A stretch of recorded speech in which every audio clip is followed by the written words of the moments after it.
చాలా ఛాన్సెస్ వచ్చినా నేను ఇప్పుడు నా పక్క నుంచి ఆయన వెళ్ళిపోతున్నా ఇలా టపక్కన అలా వెళ్ళిపోతుంటే ప్రేమించిన అమ్మాయి గురించి అలా హార్ట్ అలా ఒక బబుల్ అవుతుంటారు కదా, అట్లాంటి బీట్ వచ్చినా కూడా చిరంజీవి గారు అలా వెళ్ళిపోతుంటే నేను దగ్గరికి, ఎందుకంటే అవునమ్మా అండ్ నా వల్ల కాదు అది నేను తీసుకోలేను, కాసేపు నా నిలబడి మాట్లాడాలి లేకపోతే చచ్చిపోతాను నేను. అలాంటిది లోపల ఉంది నాకు.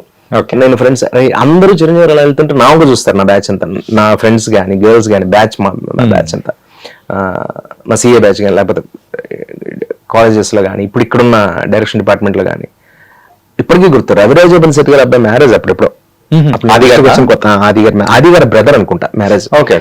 చిరంజీవి గారు వచ్చారు, మొత్తం పెళ్లిలో ఉన్న వాళ్ళందరూ నన్ను చూస్తున్నారు, ఈడు వెళ్ళిపోతాడు మీద పడిపోతాడు కలుస్తాడు అన్నట్టుగా. నేను అలా ఇలా ఇలా ఇలా ఉంది అలా, ఎందుకంటే అప్పుడు మరీ టూ మచ్ బ్రో, అప్పటికి మొబైల్స్ లేవు. నేను మాట్లాడేది అరౌండ్ 2006-07 అలా టైంలో, అప్పుడే మ్యారేజ్ నాది.